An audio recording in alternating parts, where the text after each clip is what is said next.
Welcome dear students. अब हम चलते हैं चैप्टर नंबर 2 की तरफ और एटॉमिक स्ट्रक्चर को स्टार्ट करते हैं और इसको समझने की कोशिश करते हैं।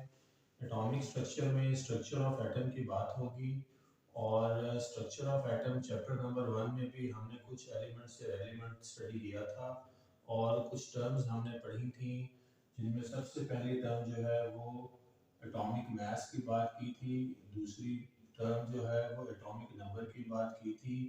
तो ये दोनों टर्म जो हैं, जब तक हम एटम के बारे में इन डेप्थ स्टडी ना कर चुके हों उस टाइम तक इनकी डिटेल पता नहीं लग सकती है।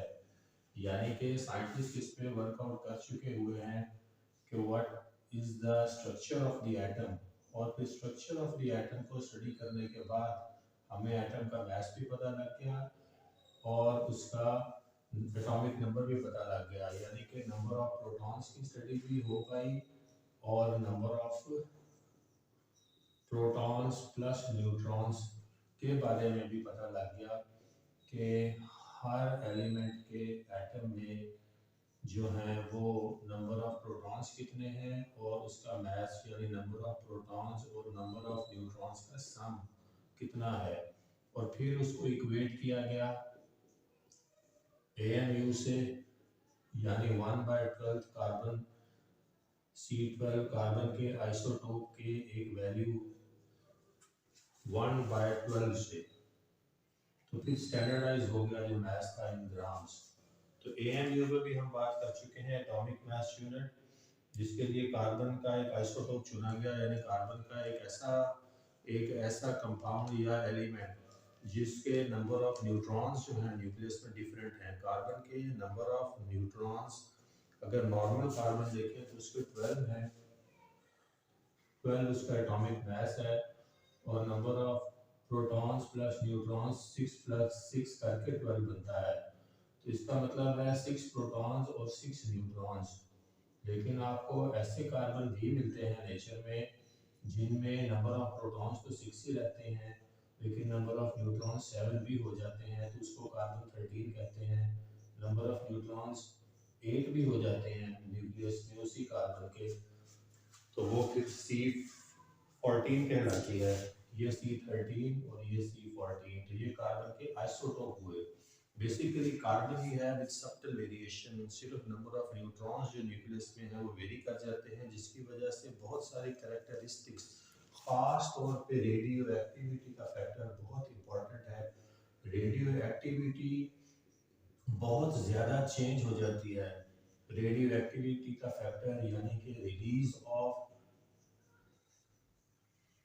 Alpha beta and gamma rays, जो भी रेडियो एक्टिव एलिमेंट होता है उसका न्यूक्लियस जब बम्बार्ड कराया जाता है, उसके न्यूक्लियस को जब बम्बार्ड कराया जाता है हाई एनर्जी किसी एटम से या एलिमेंट से, तो उसके रिजल्ट में रिलीज होती हैं कुछ स्पेसिफिक किस्म की rays, alpha rays, beta rays और गामा रेज।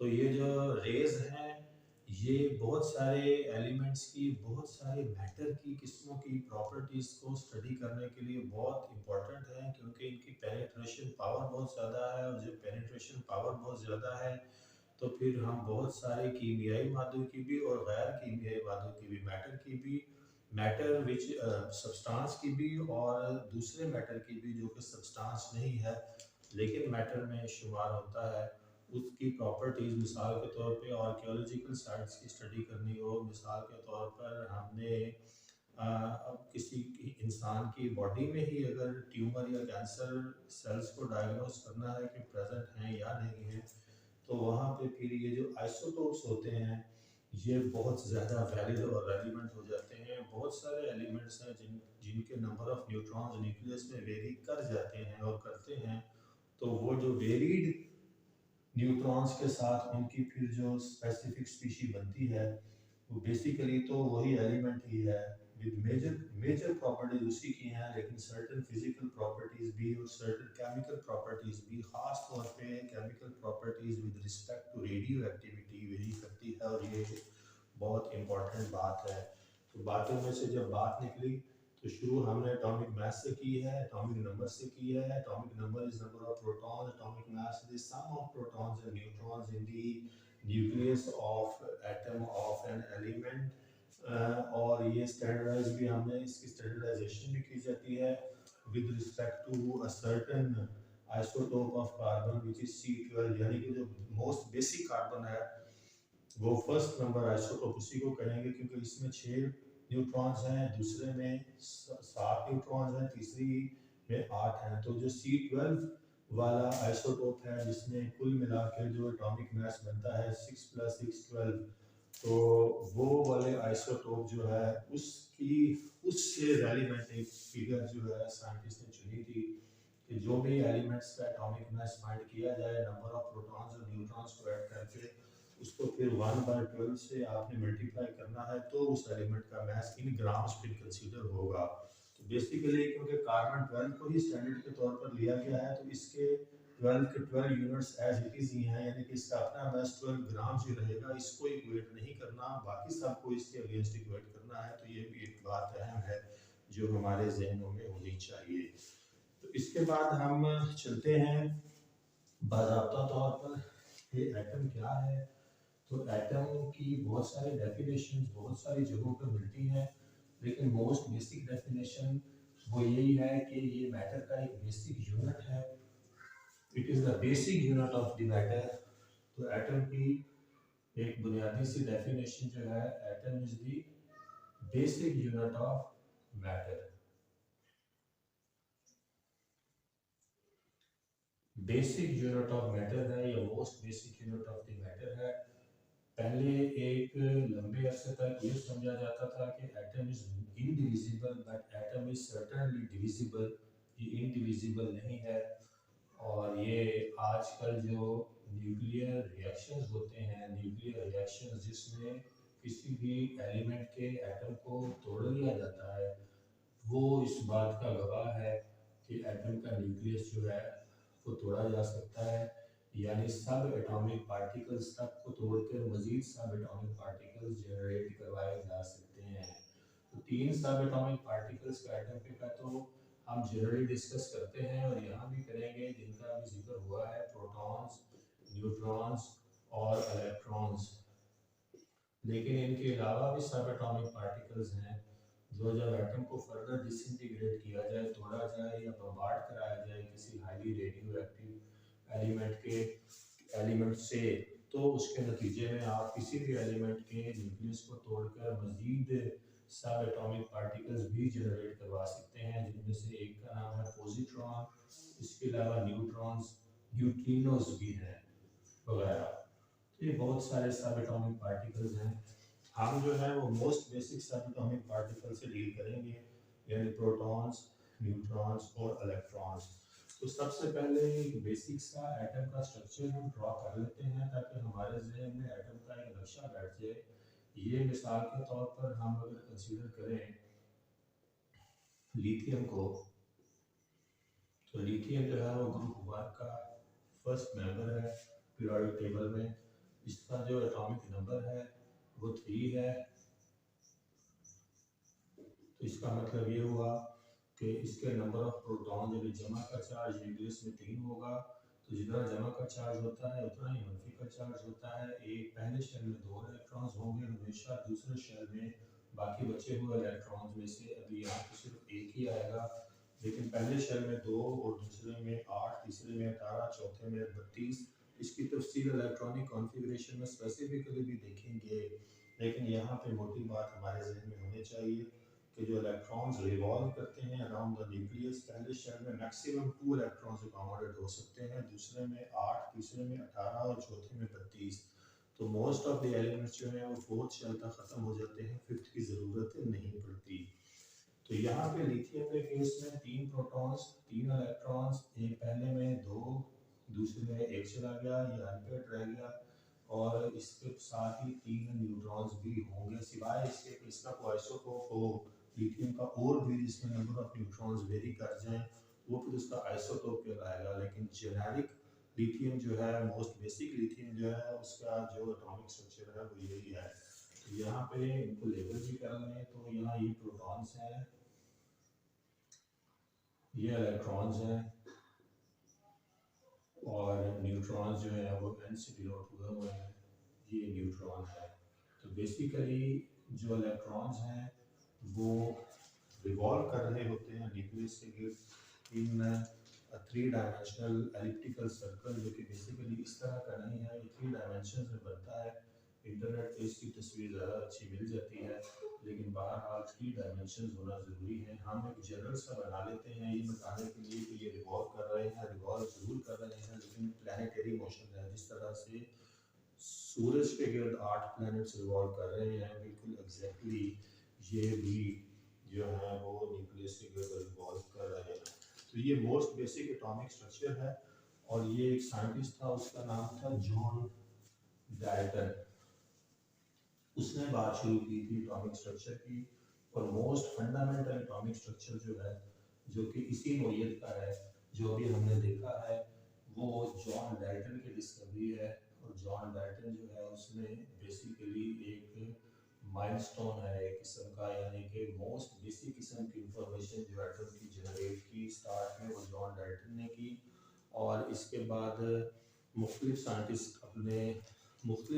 ने जॉन डाल्टन की बेसिक एटॉमिक स्ट्रक्चर को यूज़ करते हुए, इंटरप्रेट करते हुए उसको मज़ीद काम किया। जैसे कि जे थॉमसन ने डिस्कवरी ऑफ इलेक्ट्रॉन्स किया, इलेक्ट्रॉन्स डिस्कवर किए न्यूक्लियस में, इसमें एटम में। इसके बाद रदरफोर्ड ने प्रोटॉन्स डिस्कवर किए एक्सपेरिमेंट्स के ज़रिए से। और इसके बाद चैडविक नाम के एक साइंटिस्ट ने 1932 में न्यूट्रॉन्स डिस्कवर किए। तो बेसिकली जे थॉमसन जो है वो मशहूर है डिस्कवरी ऑफ इलेक्ट्रॉन से, कैथोड रे एक्सपेरिमेंट से, जो भी हम देखेंगे। रदरफोर्ड जो मशहूर है बेसिकली वो एटॉमिक स्ट्रक्चर और प्रोटॉन्स की डिस्कवरी से मशहूर है। इन्होंने भी एटॉमिक स्ट्रक्चर पे काम किया था। चैडविक ने न्यूट्रॉन्स डिस्कवर किए थे। तो ये 3 साइंटिस्ट भी मोर प्रोमिनेंट हैं और साइंटिस्ट के अलावा। तो अब हम जो जॉन डाल्टन जो है इसका मोस्ट बेसिक स्ट्रक्चर था। इसने कहा था कि एटम में पार्टिकल्स और सब एटॉमिक पार्टिकल्स होते हैं, पार्टिकल्स एंड सब एटॉमिक पार्टिकल्स हैं, और ये एक ख़ास ओरिएंटेशन में रिवॉल्व कर रहे हैं न्यूक्लियस के गिर्द। और स्पेसिफिकली उसको उसको इलेक्ट्रॉन्स, न्यूट्रॉन्स और प्रोटॉन्स का नहीं पता था, लेकिन उसने एक जनरल सा खाका ज़रूर खींच दिया था कि इस तरह का एक स्ट्रक्चर होगा, इसमें एक सेंट्रल मैस होगा और उसके गिर्द जो है वो 4 स्पीशीज़ रिवॉल्व कर रही होंगी, जो कि बाज़ाब्ता तौर पर इलेक्ट्रॉन्स, न्यूट्रॉन्स और प्रोटॉन्स की बात इसने नहीं की थी, ये बाद में डिस्कवर हुए थे। जैसे कि मैंने बताया कि जे थॉमसन मशहूर है डिस्कवरी ऑफ इलेक्ट्रॉन्स से, Rutherford for protons and Chadwick for neutrons. तो हमें इन साइंटिस्ट के नेम भी अपने जहन में होने चाहिए थे। इसके अलावा जो मशहूर है साइंटिस्ट एटॉमिक स्ट्रक्चर से रेलिवेंट बहुत इंपॉर्टेंट काम करने में, वो नील बोर है। नील बोर का जो एटॉमिक स्ट्रक्चर है वो भी हमारे कोर्स का बहुत अहम हिस्सा है और उसको भी हमने पढ़ना है। अब हम चलते हैं सबसे पहले टॉपिक की तरफ, और ये है डिस्कवरी ऑफ इलेक्ट्रॉन्स। सबसे पहले इलेक्ट्रॉन्स डिस्कवर हुए थे और एक्सीडेंटली डिस्कवर हुए थे, कोई बाज़ाब्ता तौर पर कोशिश नहीं की गई थी, ना ही मकसद था। बेसिकली कुछ प्रॉपर्टीज़ गैस की स्टडी करने के लिए एक अप्रेंटिस सेटअप किया था साइंटिस्ट ने, जे थॉमसन ने। और उस अप्रेंटिस को जब उसने डिज़ाइन कर लिया तो उसके बाद उसको एक्सीडेंटली इलेक्ट्रॉन्स डिस्कवर हुए थे। जो हमारा डिस्कवरी ऑफ इलेक्ट्रॉन्स का टॉपिक है वो कैथोड रे एक्सपेरिमेंट के नाम से मशहूर है। और cathode ray experiment means deals with the discovery of electrons. तो इसमें जो है वो इलेक्ट्रॉन्स डिस्कवर हुए थे। एक पहले ब्रिटिश सेटअप करते हैं, उसने एक परफोरेटेड ग्लास ट्यूब ली थी। परफोरेटेड का मतलब होता है कि जिसमें कोई ओपनिंग भी हो। तो इसमें एक वैक्यूम पंप था जो उसने यहाँ लगाया था, ताकि किसी भी टाइम पे वो गैस के वॉल्यूम को अपनी मर्ज़ी से वेरी कर सके। उसके बाद उसने यहाँ पे 2 मेटल प्लेट्स लगाई थी 2 एंड्स पे, मेटल प्लेट्स का काम होता है इलेक्ट्रोड्स का, और उसके साथ उसने उनको कनेक्ट किया था बैटरी के टर्मिनल से। तो यानी कि ये एक उसने बेसिक सा स्ट्रक्चर है जो डिज़ाइन किया था। ये इलेक्ट्रोड्स हैं, मेटल इलेक्ट्रोड्स। इलेक्ट्रोड्स जो है वो मेटल के होते हैं। इलेक्ट्रोड्स जो हैं वो इलेक्ट्रिकल कंडक्टिविटी में सपोर्ट करते हैं। इलेक्ट्रिकल कंडक्टिविटी और इलेक्ट्रिकल कंडक्टिविटी इनका मोस्ट इम्पॉर्टेंट काम है कि इलेक्ट्रिकल कंडक्टिविटी होती है थ्रू आउट द सर्किट, और ये जो सॉल्यूशन में आयंस गिराने का काम भी इलेक्ट्रोड्स करते हैं। तो ये आयंस भी फॉर्म करते हैं, forms ions in the solution.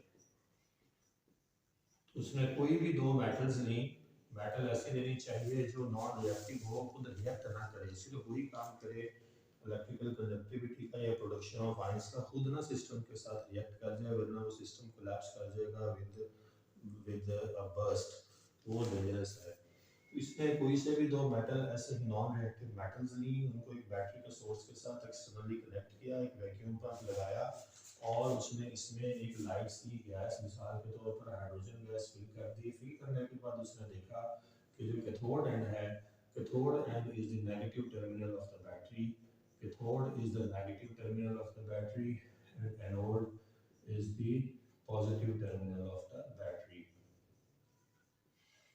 तो अमूमन आप कैथोड को नेगेटिव और एनोड को पॉजिटिव ही पाएंगे मोस्ट ऑफ द सेल्स में, लेकिन सब में नहीं। जनरल जो है कैथोड नेगेटिव टर्मिनल या नेगेटिव इलेक्ट्रोड वाला पोर्शन होता है, और वो negative terminal of the battery से ही कनेक्ट होता है, और जो पॉजिटिव इलेक्ट्रोड है एनोड कहलाता है, और वो पॉजिटिव टर्मिनल से कनेक्ट होता है।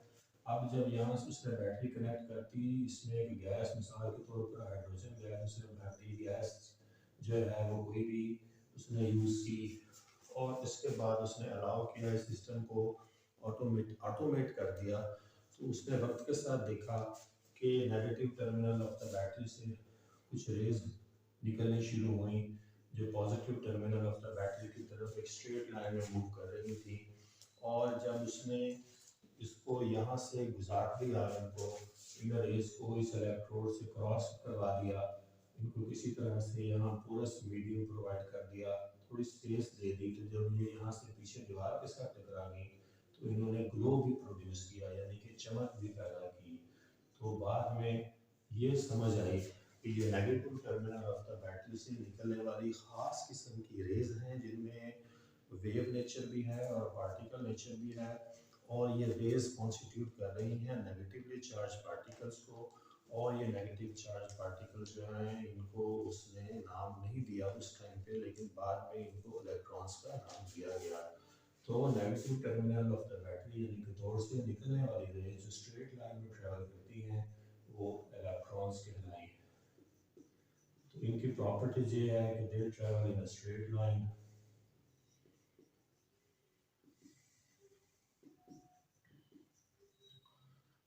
They produce fluorescence.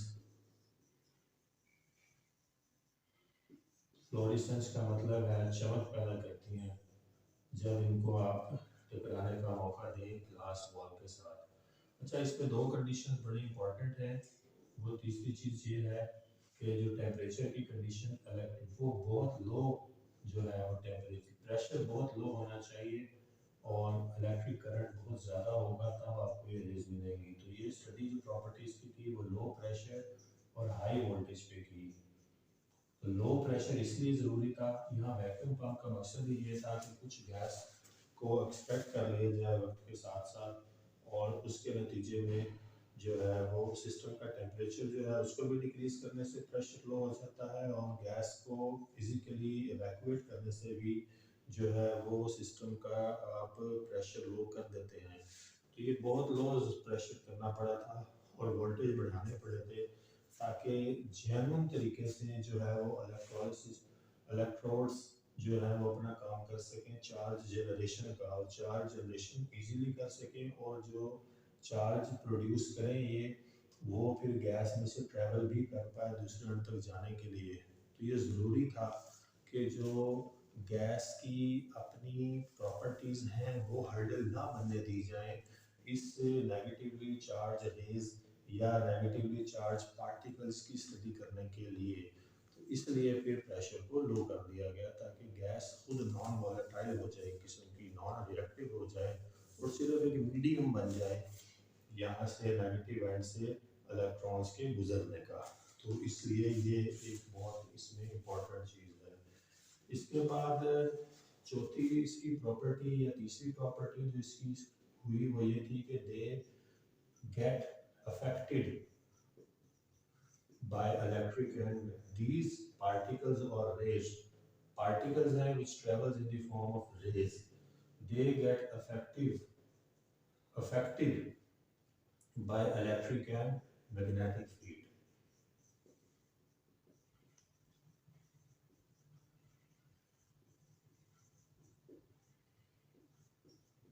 तो अगर इनको बीच में से कोई मैग्नेट रख दिया जाए, नॉर्थ और साउथ दो पोल्स होते हैं मैग्नेट के, north with one specific charge और south with the other charge, और इसी तरह से कोई इलेक्ट्रिक प्लेट्स रख दी जाएं करंट का सोर्स बीच में, तो जब रेज यहाँ से गुजरेंगी तो वो अकॉर्डिंगली डिफ्लेक्ट हो जाएंगी, वो अपना पाथ चेंज कर लेंगी with respect to the positions of the with respect to the electric and magnetic fields. इसके अकॉर्डिंगली मैग्नेट से भी ये इफेक्ट होंगे, यानी स्ट्रेट लाइन में थी तो डेविएट कर जाएगी, और इलेक्ट्रिक फील्ड भी इनको बराह रास्त मुतासिर करेगी। अब ये हमें पता है कि जो इलेक्ट्रिक फील्ड है, मैग्नेटिक फील्ड है, ये चार्ज है, इनमें पॉजिटिव आयन भी होते हैं, नेगेटिव आयन भी होते हैं, करंट में भी पॉजिटिव आयन और नेगेटिव आयंस का मिक्सचर होता है। तो साफ पता लगा कि ये वाली रेस जो गुजर रही हैं ये बेसिकली चार्ज्ड पार्टिकल्स पे बिलोंग करती हैं। अगर नॉन अनचार्ज पार्टिकल्स होते, न्यूट्रल पार्टिकल्स हों, तो इलेक्ट्रिक और मैग्नेटिक फील्ड से अपनी जो लाइन और डायरेक्शन है उससे डेविएट नहीं होंगे। बहरहाल they get affected by electric and magnetic field and they cast a shadow, these rays cast a shadow यानी कि साया बना देती हैं किसी भी ऑब्जेक्ट का जो इनके रास्ते में प्लेस किया जाता है। ये भी बहुत इम्पोर्टेंट बात है, जो इनके रास्ते में चीज़ आएगी उसका साया बना देगी, इसका मतलब ये है कि उसमें से ये गुजर नहीं सकेंगी। तो ये भी कैथोड रेज या इलेक्ट्रॉन्स का एक कैरेक्टरिस्टिक्स है कि इनकी इतनी पेनिट्रेशन पावर अपने अंदर नहीं है कि ये किसी भी मीडियम से किसी भी ट्रांसपेरेंट मटेरियल से, किसी भी ओपेक ऑब्जेक्ट से गुजर सके। और इनकी जो लास्ट प्रॉपर्टी हमारे जहन में होनी चाहिए, their properties and characteristics are independent of the nature of the gas.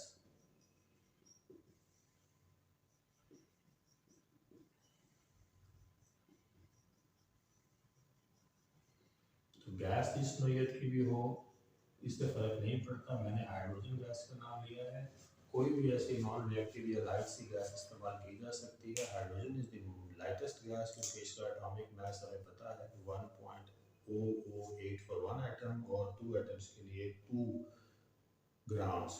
तो ये लाइटेस्ट गैस है, ग्रुप 1 के ऊपर प्लेस्ड है, तो ये ज़्यादा ईजी और कन्वीनियंट है यूज़ करने के लिए।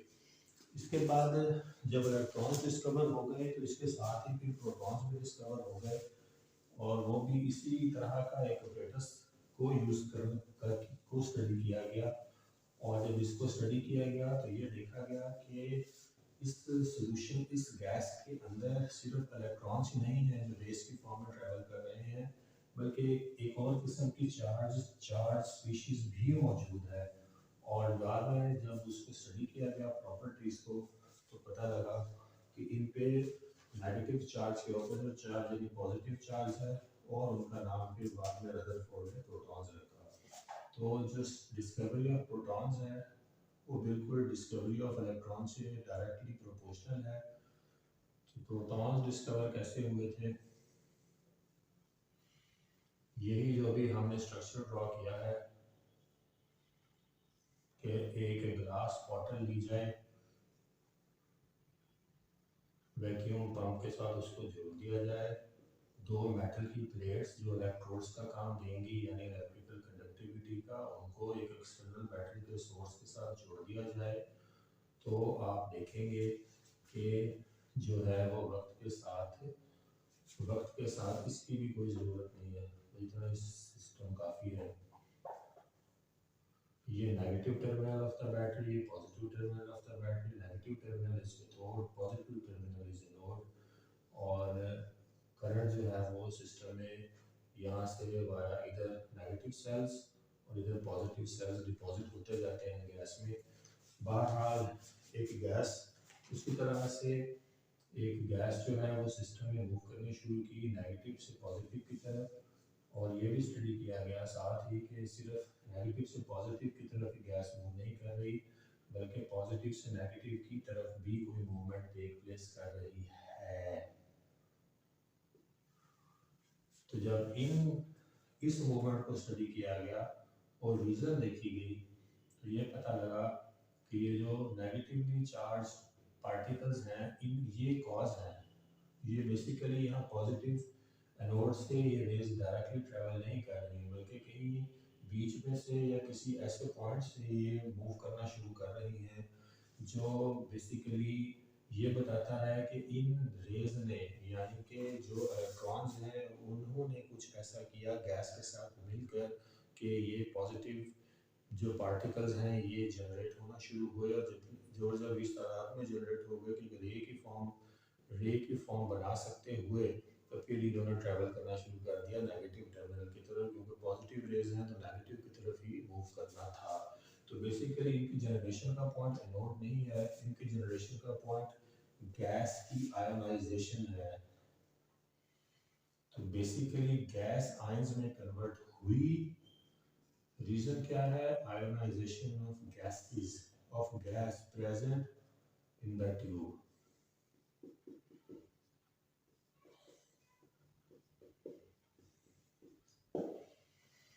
क्या होता है? रिएक्शन होता है किसका? गैस का। किसके साथ?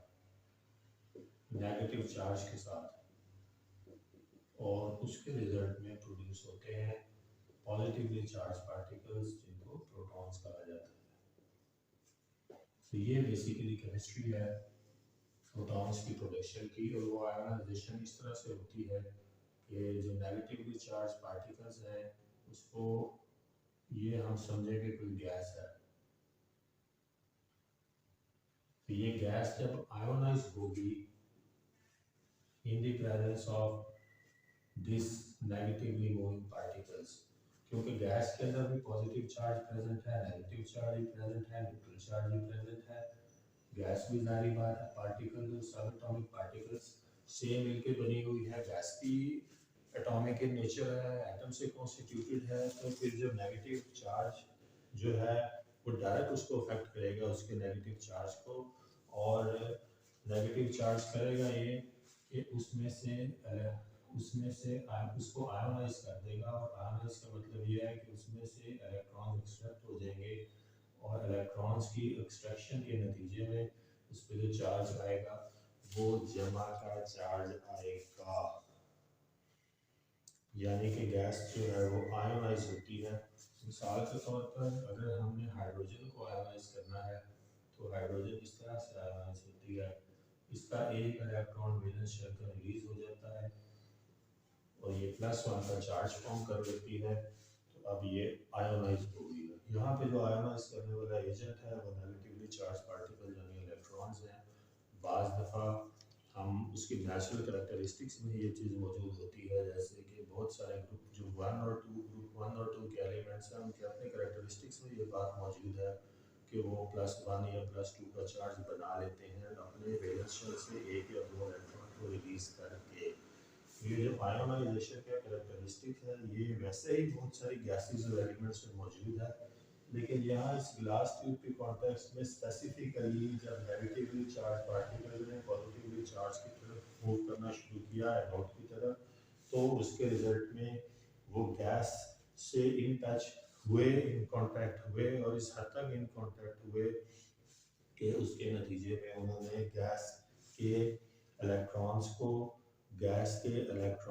एक्सट्रैक्ट करवा लिया, गैस को इस हद तक चार्ज कर दिया कि उसमें से इलेक्ट्रॉन रिलीज करने की सलाहियत जो है वो बूस्ट अप हो गई बेसिकली।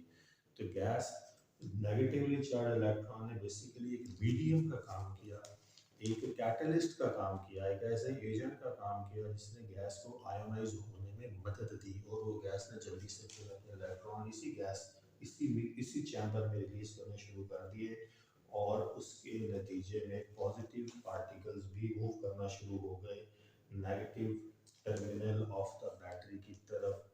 तो ये इस तरह से जो है वो प्रोटॉन्स भी डिस्कवर हुए। इलेक्ट्रॉन्स और प्रोटॉन्स के सारे कैरेक्टरिस्टिक्स एक ही तरह के हैं, सिर्फ एक का फर्क है कि गैस के properties are dependent on the nature of the gas, क्योंकि अगर प्रोटॉन है, properties of positive rays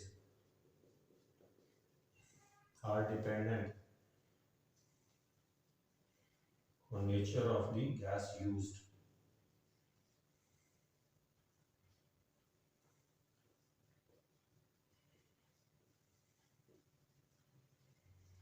मैंने इसकी एग्जांपल दे दी है, अगर हाइड्रोजन गैस लेंगे तो आयोनाइज हो जाएगी, लेकिन अगर आप ग्रुप 18 की कोई गैस इसमें फिल कर देंगे, आर्गन, नियॉन, क्रिप्टॉन, तो आयोनाइजेशन नहीं होगी, कुछ भी कर लें, क्योंकि वो नॉन रिएक्टिव गैसेज हैं और एलिमेंटल फॉर्म में ही इतनी स्टेबल हैं कि वो ना ही किसी से रिएक्ट करती हैं। आयोनाइज ही नहीं होंगी तो रिएक्ट कैसे करेंगी, अपना इलेक्ट्रॉन लूज ही नहीं करेंगी तो किसी दूसरे स्पीशीज से बॉन्ड कैसे बना पाएंगी, मिल कैसे पाएंगी। तो इसलिए नेचर ऑफ द गैस का इंपॉर्टेंट फैक्टर है। जब प्रोटॉन्स की बात हमने करनी है, इससे डिस्चार्ज ट्यूब एक्सपेरिमेंट के रेफरेंस से, ये भी ग्लो प्रोड्यूस करती हैं जब इनको दीवार से टकराया जाए। हर चार्ज स्पीशी ग्लो प्रोड्यूस करती है, क्योंकि जब वो किसी चीज़ से टकराती है तो एनर्जी एमिट करती है। जब एनर्जी एमिट होती है तो वो लाइट की फॉर्म में हम देखते हैं, और यही प्रिंसिपल है लाइट की फॉर्मेशन का। हमारे रोज़मर्रा के जो हम इक्विपमेंट्स अपने घर में एनर्जी के यूज़ करते हैं, बेसिकली उनको इतनी एनर्जी प्रोवाइड कर दी जाती है उन फ्लोरेसेंट लैंप्स को कि उनके अंदर जो मटेरियल या मीडियम या गैस फिल हुई होती है, उनके पार्टिकल्स को इतना आयोनाइज कर दिया जाता है और इतना चार्ज कर दिया जाता है, और उसके रिजल्ट में इतनी आयोनाइजेशन हो जाती है कि वो फिर एनर्जी रिलीज करना शुरू कर देते हैं कंटिन्यूस फॉर्म में सिस्टम में, तो वो हम लाइट की फॉर्म में इंजॉय करते हैं। आपका अभी तक के लिए शुक्रिया।